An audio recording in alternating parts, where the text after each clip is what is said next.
Welcome to Hindi hub. Dear students, ഏഴാം ക്ലാസ്സിലെ ഹിന്ദി ഓണപരീക്ഷയ്ക്ക് പോകുന്നതിന് മുൻപ് നമ്മൾ നിർബന്ധമായും ശ്രദ്ധിക്കേണ്ട ചില പ്രധാന ഭാഗങ്ങൾ ഒന്നുകൂടി നമുക്ക് പരിശോധിക്കാം. പരീക്ഷയ്ക്ക് വളരെ ഉപകാരപ്പെടുന്ന ഈ പ്രധാനപ്പെട്ട ഭാഗങ്ങൾ എന്തൊക്കെയാണെന്ന് നമുക്ക് നോക്കിയാലോ. ആദ്യം തന്നെ നമ്മുടെ പോസ്റ്ററാണ്. നിങ്ങളുടെ പരീക്ഷയ്ക്ക് ചോദിക്കാൻ സാധ്യതയുള്ള ഒരു പ്രധാനപ്പെട്ട ചോദ്യമാണ് പോസ്റ്റർ തയ്യാർ കരേം എന്നത്. അതുകൊണ്ട് പരീക്ഷയ്ക്ക് വരാൻ സാധ്യതയുള്ള രണ്ട് പ്രധാനപ്പെട്ട പോസ്റ്ററുകളാണ് നമ്മൾ ഇവിടെ പരിചയപ്പെടുന്നത്. ആദ്യത്തേത് ജൽ സംരക്ഷൺ പർ ഏക് പോസ്റ്റർ തയ്യാർ കരേ, ജലം സംരക്ഷിക്കുന്നതിനെ കുറിച്ച് ഒരു പോസ്റ്റർ തയ്യാറാക്കുക എന്നാണ്.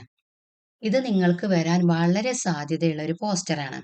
പോസ്റ്റർ തയ്യാറാക്കുമ്പോൾ ആദ്യം എന്താണ് ചെയ്യേണ്ടത്? ആദ്യം ഇതുപോലെ ഒരു ബോക്സ് വരക്കണം. അതിനുള്ളില് ചോദ്യവുമായി ബന്ധപ്പെട്ട ഒരു ചെറിയ ചിത്രം വരക്കാം. ചിത്രം വളരെ ഭംഗിയായി വരക്കാൻ കഴിയണമെന്നില്ല. നിങ്ങൾക്ക് എളുപ്പത്തിൽ വരക്കാൻ കഴിയുന്ന രീതിയിൽ ചെറിയൊരു ചിത്രം വരച്ചാൽ മതി. പിന്നെ വേണ്ടത് ഒരു തലക്കെട്ടാണ്. ഒരു ഹെഡിങ് കൊടുക്കണം. അതിന് താഴെ ഒരു സന്ദേശവാക്യവും എഴുതി ചേർക്കണം. അങ്ങനെ ബോക്സ്, ചിത്രം, തലക്കെട്ട്, സന്ദേശവാക്യം ഇത്രയും ഉൾപ്പെടുത്തിയാൽ നമ്മുടെ പോസ്റ്റർ കംപ്ലീറ്റ് ആയി. ഞാൻ ഇവിടെ ഒരു മാതൃക കാണിക്കാം. നിങ്ങൾക്കും നിങ്ങളുടെ കഴിവിനനുസരിച്ച് ചിത്രം വരക്കാം. നന്നായി വരക്കാൻ കഴിയുന്ന കുട്ടികൾക്ക് കുറച്ചുകൂടി നന്നായി വരക്കാം. ഇവിടെ നമുക്ക് വെള്ളം സംരക്ഷിക്കുന്നതിനെ കുറിച്ചാണ് പോസ്റ്റർ തയ്യാറാക്കേണ്ടത്. അതുകൊണ്ടാണ് ഞാൻ ഇങ്ങനെ ഒരു പൈപ്പും വെള്ളവും ഒക്കെ വരച്ചിട്ടുള്ളത്. ഇപ്പൊ ചിത്രമായി. ഇനി എന്ത് വേണം? തലക്കെട്ട് വേണം. ഞാൻ ഇവിടെ വളരെ സിമ്പിളായ നിങ്ങൾക്ക് എല്ലാവർക്കും അറിയാവുന്ന ഒരു തലക്കെട്ടാണ് കൊടുത്തിട്ടുള്ളത്. അത് കുറച്ച് വലുതാക്കിയിട്ട് എഴുതുക. ജൽ നഹി തോ ജീവൻ നഹി. വെള്ളമില്ലെങ്കിൽ ജീവനില്ല. ഇനി ഇത് പഠിക്കാത്ത കുട്ടികളുണ്ടെങ്കിൽ ഇത് പഠിച്ചു വെക്കുക കേട്ടോ. ഇനി താഴെ നമുക്കൊരു സന്ദേശവാക്യം എഴുതണം. ഒന്നോ രണ്ടോ സന്ദേശവാക്യം എഴുതാം. മിനിമം ഒരു സന്ദേശവാക്യമെങ്കിലും നിങ്ങൾ എഴുതണം. ഇവിടെ പാനി കാ സംരക്ഷൺ കരോ എന്ന വളരെ സിമ്പിൾ ആയിട്ടുള്ള ഒരു സന്ദേശവാക്യം എഴുതിയിട്ടുണ്ട്. ഇതെല്ലാവർക്കും അറിയാവുന്ന ഒരു സന്ദേശവാക്യാണ്. അപ്പൊ എന്തായി? ഇപ്പൊ നമ്മുടെ പോസ്റ്റർ കംപ്ലീറ്റ് ആയി.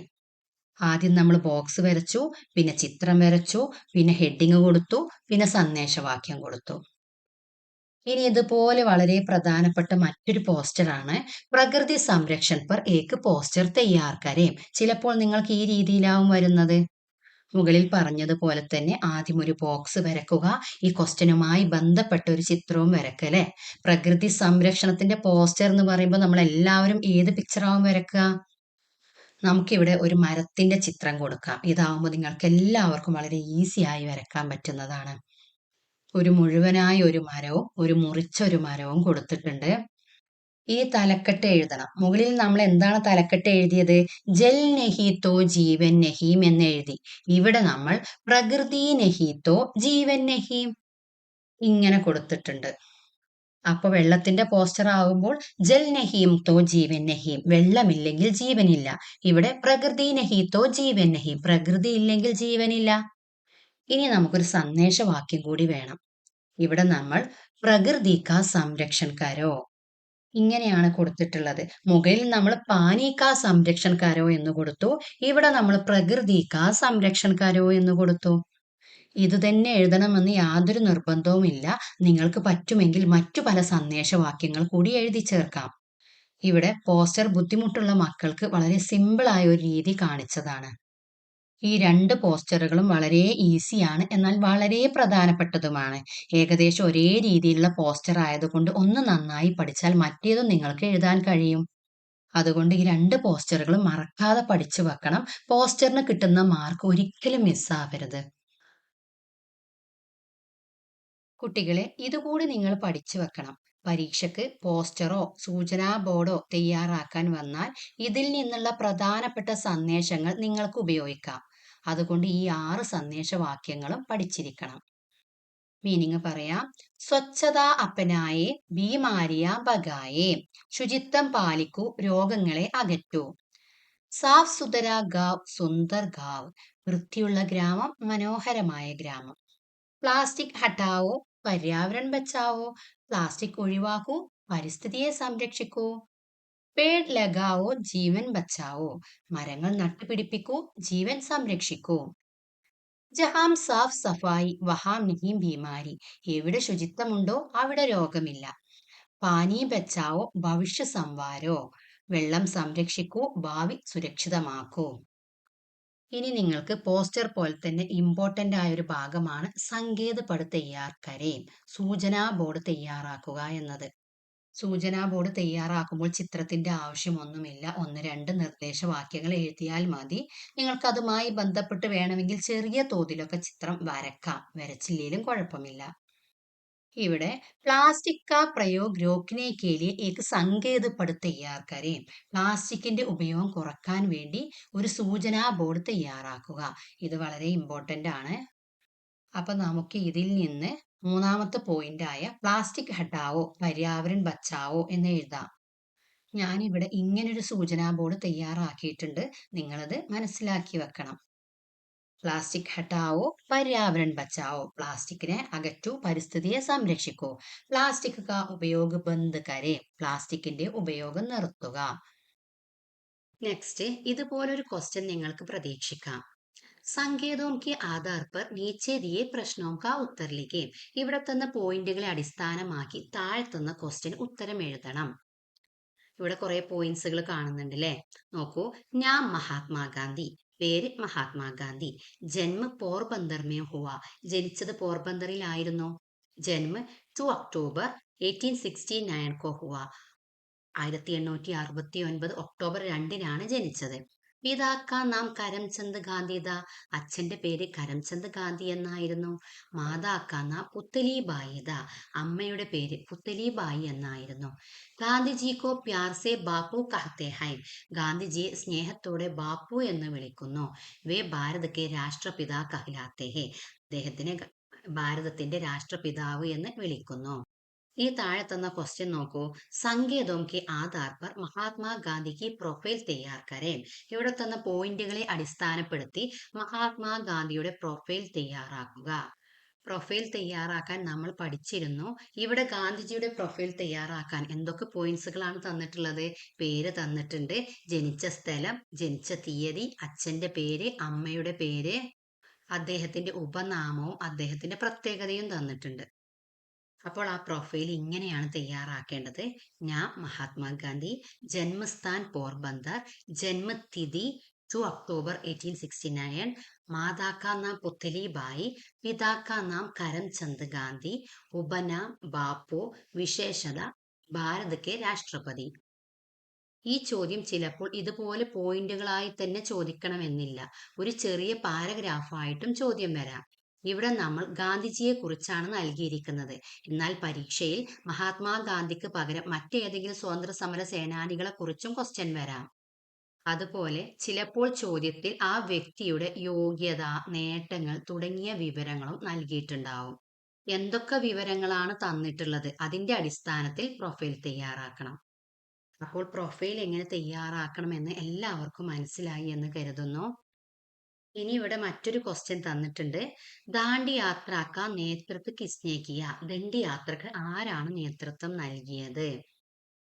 ആരാണ് എന്നൊന്നും ഈ പോയിന്റുകളൊന്നും തന്നിട്ടില്ല അല്ലെ? പക്ഷെ നമ്മൾ പാഠഭാഗത്തിൽ പഠിച്ചിട്ടുണ്ട്. ദാണ്ഡി യാത്രക്ക് ആരാണ് നേതൃത്വം നൽകിയത്? മഹാത്മാഗാന്ധിയാണ് അല്ലെ?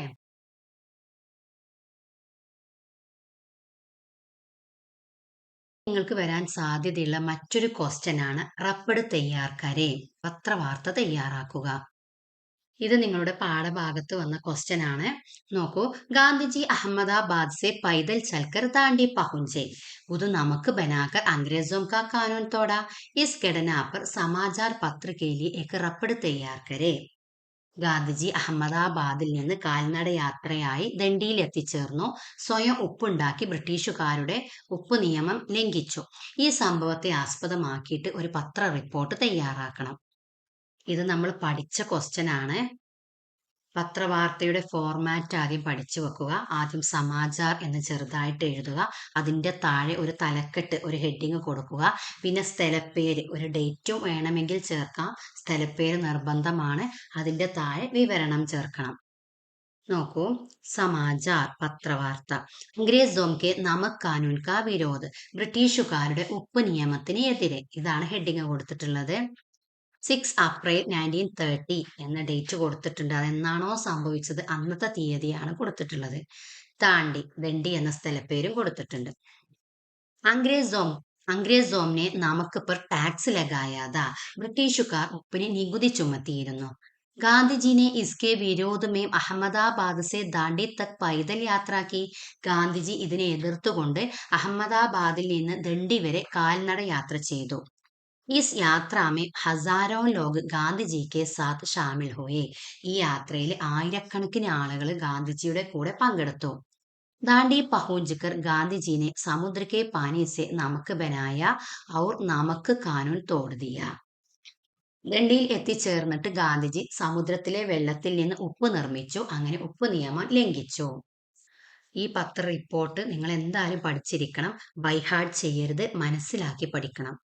ഇനി ചിലപ്പോൾ ഈ സംഭവം നിങ്ങൾക്ക് ഡയറി ആയിട്ടും ചോദിക്കാം. നിങ്ങളും ആ ദണ്ഡി യാത്രയിൽ ഗാന്ധിജിയുടെ കൂടെ പങ്കെടുത്തിരുന്നു എന്ന് പറഞ്ഞിട്ട് ഡയറി ആയിട്ടും വരാം. പത്രവാർത്ത പഠിച്ച മക്കൾക്ക് ഡയറി ഈസി ആയിട്ട് എഴുതാൻ പറ്റുന്നതാണ്. അതെങ്ങനെയാണെന്ന് നോക്കൂ. ആദ്യം ഡയറിയുടെ ഫോർമാറ്റ് കൊടുക്കണം. വലത് ഭാഗത്തോ ഇടത് ഭാഗത്തോ ആയിട്ട് ഡേറ്റും ദിവസവും കൊടുക്കണം. ഡേറ്റ് 6 April 1930 സോമവാർ, മൺഡേ എന്ന ദിവസവും കൊടുത്തിട്ടുണ്ട്. 1930 നിങ്ങൾ ജനിച്ചിട്ട് പോലും ഉണ്ടാവില്ല അല്ലെ. പക്ഷെ അതൊന്നും പറഞ്ഞിട്ട് കാര്യമില്ല. ഡയറി ചോദിച്ചാൽ നമ്മൾ ഡയറി എഴുതണം. നോക്കൂ, ഇവിടെ ബ്ലാക്ക് ലെറ്ററിൽ കൊടുത്തത് മുഴുവനും നമ്മുടെ പത്രവാർത്തയിൽ എഴുതിയ അതേ സെന്റൻസുകൾ തന്നെയാണ്. ഈ ബ്ലൂ ലെറ്ററിൽ എഴുതിയ ആദ്യത്തെ സെന്റൻസും അവസാനത്തെ സെന്റൻസും മാത്രമേ നിങ്ങൾക്ക് പഠിക്കേണ്ടതുള്ളൂ. നോക്കൂ, ആജ് മേം ഗാന്ധിജി കെ സാത്ത് ദാണ്ഡി യാത്ര മേം ഷാമിൽ ഹുവ ഓർ ഹുയി. ബോയ്സ് ആകുമ്പോൾ ഹുവ എന്ന് എഴുതുക, ഗേൾസ് ആണ് എഴുതുന്നതെങ്കിൽ ഹുയി എന്ന് എഴുതുക. ഇത് രണ്ടും എഴുതരുത്, ഏതെങ്കിലും ഒന്ന് മാത്രമേ എഴുതാവൂ. ഇന്ന് ഞാൻ ഗാന്ധിജിയുടെ കൂടെ ദണ്ഡി യാത്രയിൽ പങ്കെടുത്തു എന്നാണ് ഇതിന്റെ അർത്ഥം. അപ്പൊ ഇത് ആദ്യം എഴുതിയിട്ട് ബാക്കി നമ്മൾ പത്രവാർത്തയിൽ എഴുതിയ അതേ സെന്റൻസുകൾ തന്നെയാണ് ഇവിടെ എഴുതുന്നത്. ഹംനെ ഞങ്ങൾ, അഹമ്മദാബാദിൽ നിന്ന് ദാണ്ഡി തക്ക് പൈദൽ യാത്രാക്കി. ദണ്ഡി വരെ കാൽനട യാത്ര നടത്തി. നമ്മൾ പത്രവാർത്തയിൽ പറഞ്ഞത് ഗാന്ധിജി അഹമ്മദാബാദിൽ നിന്ന് ദണ്ഡി വരെ പൈദൽ യാത്ര നടത്തി എന്നാണ്. ഇവിടെ ഗാന്ധിജി എന്ന് മാറ്റിയിട്ട് ഇവിടെ ഹംനെ ഞങ്ങൾ എന്ന് ചേർത്തു. ഇസ് യാത്രാമേ ഹസാരോ ലോഗ് ഗാന്ധിജി കെ സാത്ത് ഷാമിൽ ഹുയെ. ഈ യാത്രയിൽ ആയിരക്കണക്കിന് ആളുകൾ ഗാന്ധിജിയുടെ കൂടെ പങ്കെടുത്തു. ദാണ്ഡി പഹുഞ്ചക്കർ ഗാന്ധിജിനെ സമുദ്ര കെ പാനി സെ നമക് ബനായ ഔർ നമക് കാനൂൻ തോട് ദിയ. ദണ്ഡിയിൽ എത്തിച്ചേർന്നിട്ട് ഗാന്ധിജി കടൽ വെള്ളത്തിൽ നിന്ന് ഉപ്പ് നിർമ്മിച്ചു, ഉപ്പ് നിയമം ലംഘിച്ചു. ലാസ്റ്റ് ആജ് കാ ദിൻ മേരെ ലിയെ ബഹുത്ത് യാദ്ഗാർ രഹ. ഇന്നത്തെ ദിവസം ഞാൻ എന്നും ഓർമ്മിക്കപ്പെടും. യാദ്ഗാർ രഹ എന്നാൽ ഓർക്കപ്പെടും. ഈ ദിവസം ഞാൻ എന്നും ഓർക്കപ്പെടും. ഇങ്ങനെ എഴുതി ഡയറി അവസാനിപ്പിക്കുക. ഇത്രയേ ഉള്ളൂ, വളരെ സിമ്പിളാണ്. ഒരു വെടിക്ക് രണ്ട് പക്ഷി എന്ന് പറഞ്ഞതുപോലെ ഇവിടെ പത്രവാർത്ത പഠിച്ചാൽ നിങ്ങൾക്ക് ഡയറിയും എഴുതാം. അപ്പോൾ ഇതിൽ ഏതെങ്കിലും ഒന്ന് വരാൻ നല്ല സാധ്യത കാണുന്നുണ്ട്. പിന്നെ കുട്ടികളെ, ഡയറിയും റിപ്പോർട്ടും ഒക്കെ എഴുതി കഴിഞ്ഞാൽ അതൊരു ബോക്സിനുള്ളിലാക്കാൻ മറന്നു പോകരുത്. ഇത്രയും പ്രധാനപ്പെട്ട കാര്യങ്ങളാണ് നമ്മൾ ഈ വീഡിയോയിൽ ഉൾപ്പെടുത്തിയിരിക്കുന്നത്. 7ാം ക്ലാസ്സിലെ ഹിന്ദി ഓണപരീക്ഷയ്ക്കായി ഞാനൊരു മോഡൽ ക്വസ്റ്റ്യൻ പേപ്പർ കൂടി തയ്യാറാക്കിയിട്ടുണ്ട്. അതും ഈ വീഡിയോയുടെ അവസാനം കൊടുക്കാം. അതിൻ്റെ ലിങ്ക് ഡിസ്ക്രിപ്ഷൻ ബോക്സിലും കൊടുത്തിട്ടുണ്ട്. അതും കൂടി തീർച്ചയായും നിങ്ങൾ നോക്കണം. അതും വളരെ ഇമ്പോർട്ടൻ്റ് ആണ്. എല്ലാവരും നന്നായി പഠിച്ച് പരീക്ഷ എഴുതണം. All the best. നമ്മുടെ വീഡിയോ നിങ്ങൾക്ക് യൂസ്ഫുൾ ആകുന്നുവെങ്കിൽ വീഡിയോ ലൈക്ക് ചെയ്യാനും നമ്മുടെ ചാനൽ സബ്സ്ക്രൈബ് ചെയ്യാനും മറന്നു പോകരുതേ. Thank U.